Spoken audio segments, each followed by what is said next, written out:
Lupin's on the run from Zenigata in a pretty sorry state. He gets caught up in a ball of extra-strength flypaper. Despite this, he tosses an explosive at Zenigata, who dives down a well hoping to extinguish it. Fortunately for him, it's a fake-out for once. Goemon has no luck cutting Lupin free, so he and Jigen have to take the flypaper off piece by piece. Fujiko makes a visit with a job in mind, though Lupin's not in much state to accept. Her usual methods don't seem to work either. Well, not initially anyway. Her target is a high-class party held by Madame Louisa, as it'll be an all-woman party and women equal jewels. 70-30 split in Fujiko's favour. The castle it's held at turns out to have flight capability built into the structure, as Fujiko narrates a special tour for everyone. Said tour ends up taking them into a war-torn region, though the guests are more impressed at how the weaponry used was developed in their respective nations. The tour is interrupted by a group known as Black Roman attacking, giving Lupin the opportunity to take the guest jewels, for legitimate safekeeping. As they're forced to the ground, Fujiko ends up betraying him, however. Meanwhile, Zenigata gets a phone call while working on his latest device to capture Lupin. He learns from the chief and Louisa herself about the guests being taken hostage and that Lupin was among them. His role is to gather money to help pay off his ransom. Upon gathering the money, he's surprised to learn Fujiko is the negotiator. Unfortunately, despite his efforts, he comes up short for Lupin's freedom. As a result, Lupin's tied to a cross and offered as a participatory execution show for the party. The show is interrupted by a murder of crows. In the confusion, Zenigata grabs Lupin's cross and races off. He ends up tripping and dropping Lupin off a cliffside, with a crow following. At a waterfall edge, Goemon appears from nowhere and cuts him free. Lupin goes over the waterfall and lands in a cave behind it. The crow attacks, but Lupin overpowers it and uses it for sustenance. Following the cave, Lupin emerges near Louisa's castle. He continues on and discovers a room filled with costumes. He takes his favourite, as well as a knife from the Joan of Arc costume. He eventually finds Fujiko looking in a pretty bad state. She sees through his disguise when he asks for his 30%, and he in turn realises she isn't Fujiko but Louisa. She takes aim at him, comparing him to a worm, but Lupin disarms her with the knife. Louisa then kicks the gun to him, prompting him to kill her. She unmasks, revealing to have been disfigured when the crows attacked and took the jewels, and her vanity doesn't allow her to live in a tarnished manner as this. Lupin refuses, as he doesn't like killing women, but hears a gunshot as he leaves. With the crow following, Lupin happens upon Zenigata. The machine he was building allows him to see through clothes for any disguises. After Lupin's pushed through, he tricks Zenigata to go inside, trapping him as he considers taking the machine and doing the same to Fujiko. This is interrupted by a crow seemingly hypnotising him, maybe because he ate the other one, I'm not sure. No idea what the significance of the crows is here beyond crows like shiny things and they needed to get the jewels out the way, I suppose. Certainly doesn't explain the ending at any rate. The whole bit with the machine feels a bit tacked on too, even if it did get set up earlier on. It's likely the ending of this episode as to one more reason why people see Series 3 as the weird one. While I didn't find it outright bad, certainly watchable, it did feel a bit all over the place, and Madame Louisa felt a bit of a non-character in the end.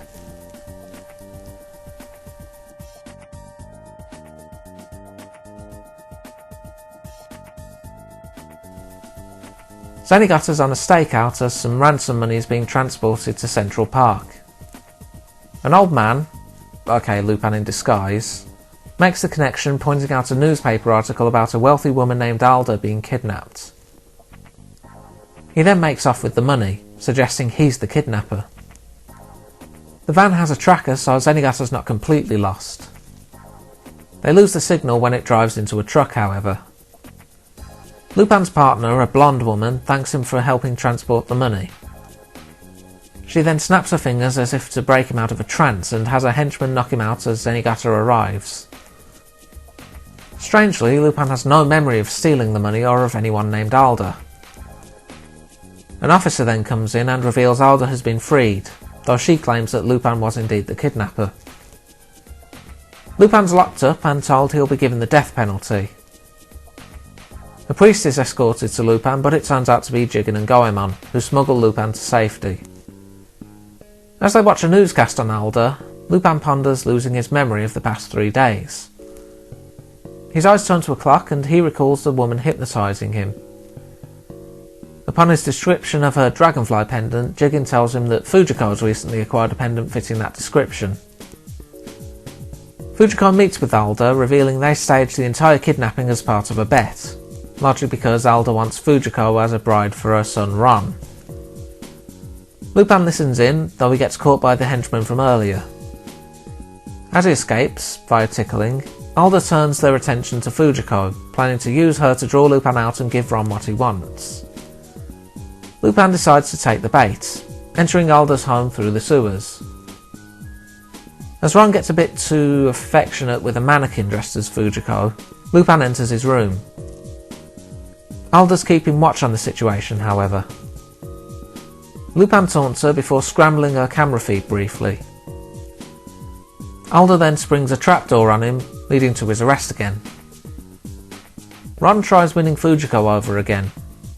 She refuses and he gets more forceful, though a swift kick takes care of that. With the knowledge that Lupin will be executed at 3 o'clock, Alda puts on a newscast so everyone can watch.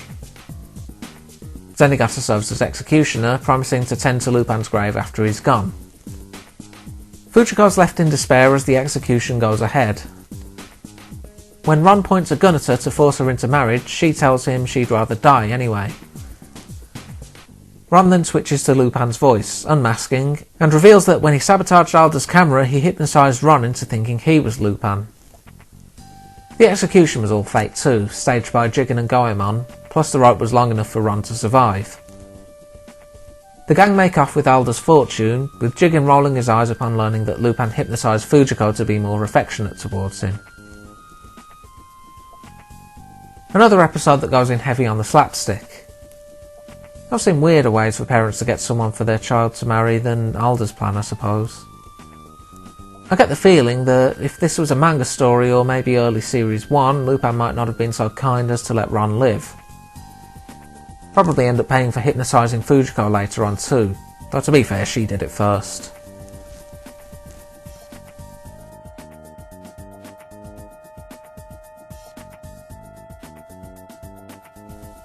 A woman is caught in a shootout with Jigen. She bests him and Goemon steps up. She manages to overpower Goemon too. It was all a test that Lupin set up so the woman, Lori, could hold her own in his latest heist, though an unknown gunman keeps watch. The heist is in the search of a camel's grave said to hold a valuable treasure, only appearing before a pure maiden, a la unicorns. Lori discovers Fujiko waiting in her room.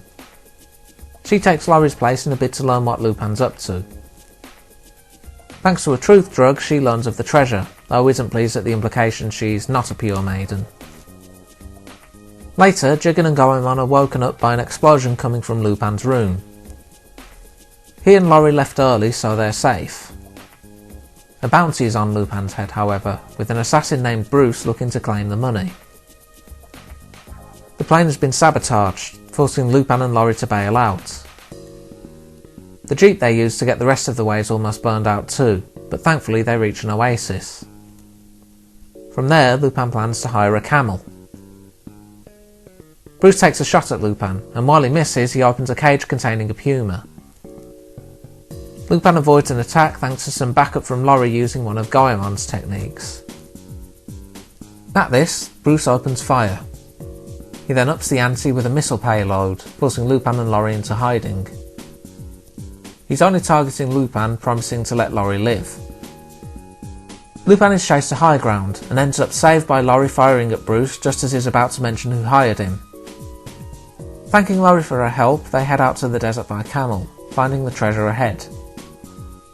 Chicken and Goemon catch up to the aftermath of Lupin's fight with Bruce and encounter Fujiko, who suspects something is off about the treasure, as well as Bruce being hired at all. Lupin and Laurie investigate the area and the camel's spirit comes to life. It disappears upon sensing Laurie's pure maiden nature, however. Lupin discovers the treasure is just water, which has value in a desert, but not much value as something Lupin would hunt for. Laurie then attacks him from behind, aiming to claim the bounty on Lupin. Fujiko is contacted by Laurie, sending her Lupin's remains. Laurie encounters a still alive Lupin, who explains that the sword technique she used on him and the puma is only intended to knock its target unconscious. She attacks him despite his request to live a normal life and gets knocked out by Goemon for it. Upon wondering where Fujiko is, Jigen explains about the remains. Lupin balks at this, having set it up as an explosive trap.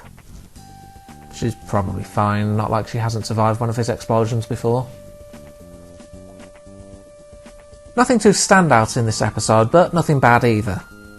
You have your girl of the week for Lupin to help out, even if she turns out to be the true antagonist, and the killer that wants Lupin for a bounty. Fumi Hirano, best known for Lum, voices Laurie in this episode.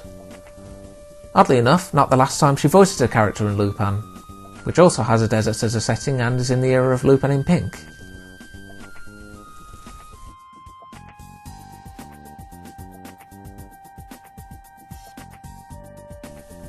Zenigata's part of a ship security team for the Eve's Apple, a treasure en route to New York owned by Prince Adam. Not that one. Among the onboard party guests is Fujiko, who's learned that the apple contains a special kind of beauty medicine. Lupin sneaks aboard, alerting Zenigata when he sneezes thanks to Zenigata talking about him.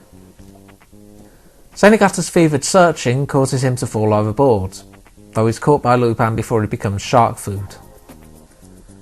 To stop his pursuit, Lupin traps him in the room, though Zenigata climbs up out of the porthole he was pulled into in the first place using Lupin's gear. Fujiko makes her move on the apple, but Zenigata stops her. Chasing her back to Adam's room, she unmasks. She then rips her clothes and calls Adam to throw him out, claiming he attacked her. As the party goes on, Adam reveals his attraction to Fujiko, but she rebuffs him. Lupin puts on a pirate show to distract everyone, coaxing Adam into taking part by claiming it'll impress Fujiko. When he makes a move on the apple, Zenigata stops him, however. As they fight, Fujiko makes another try for it, but Adam blocks her, thinking he's protecting her. Zenigata corners Lupin, but Lupin's saved thanks to Jigen shooting a hole in the wall behind him. Retreating, Lupin vows to take the apple once it reaches New York, failing to realise until too late he's not riding the mechanical shark he rode in on. Zenigata oversees the apple, ready for the upcoming exhibition. Adam visits, and Zenigata has him test out the various security, the first being a cage alongside the apple being hidden under its display case. There's also a camera laser, as well as an additional trapdoor that has a police van parked underneath. Satisfied, Adam leaves, revealing that it was actually Lupin. He ponders how to get the apple, remembering the New York Marathon is coming up. Fujiko, growing increasingly tired of Adam's fawning over her, also has a plan in mind involving the marathon. Adam takes part in the marathon, mostly because Fujiko promised him a kiss if he wins. As everyone takes off, Fujiko takes the chance to escape. Lupin appears partway through, redirecting the racers to a new route.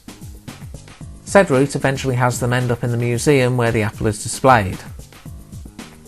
They cause chaos for Zenigata, and the security measures don't help much either. The laser exposes the apple in the confusion, allowing Lupin to make a grab for it, though Zenigata's quick to chase him down. He can't keep up with Lupin's car, however, and combined with his all-night watch on the apple, ends up falling asleep. Fujiko visits sometime later, asking about the apple's medicine. Lupin took it, but it just turned out to be a laxative. On top of that, thanks to Lupin redirecting the marathon runners and Adam falling behind, he ended up winning it after all. Another one that's not super standout, but still entertaining on its own. Plus, even if the medicine in the apple doesn't have much worth to the gang, the apple itself could probably get some money at least. Next time, a gold hunt leading to marriage, an encounter with a dancer, a prison break for treasure, and a man with a history bring us to episode 20. Until then.